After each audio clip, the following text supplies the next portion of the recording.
زمین میں اکڑ کر نہ چل، اللہ کسی خود پسند اور فخر جتانے والے شخص کو پسند نہیں کرتا۔ اس آیت کا پیغام: امام احمد بن حنبل رحمۃ اللہ علیہ بغداد کے بازار میں آئے، لکڑی کا ایک گٹھر خریدا اور اسے اپنے کاندھوں پر لاد لیا۔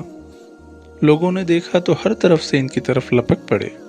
دکانداروں نے اپنی دکانیں چھوڑ دی، گزرنے والے لوگ رکتے جاتے تھے، ہر کوئی کہتا تھا ہم آپ کی لکڑی اٹھا کر پہنچا دیں گے۔ یہ سب دیکھ کر ان کا چہرہ سرخ ہو گیا۔ آپ دیدہ ہو کر فرمایا، ہم بیچارے لوگ ہیں، اللہ نے پردہ نہ رکھا ہوتا تو ہم بہت رسوا ہوتے۔ امام احمد بن حنبل رحمۃ اللہ علیہ نے یہ تواضع اور خاکساری نبی پاک صلی اللہ علیہ وسلم سے سیکھی تھی۔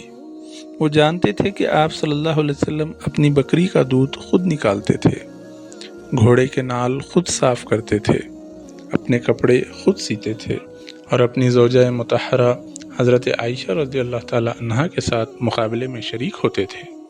اپنی زوجہ مطہرہ حضرت سودا رضی اللہ تعالی عنہا کے آنسو خود پونچھتے تھے۔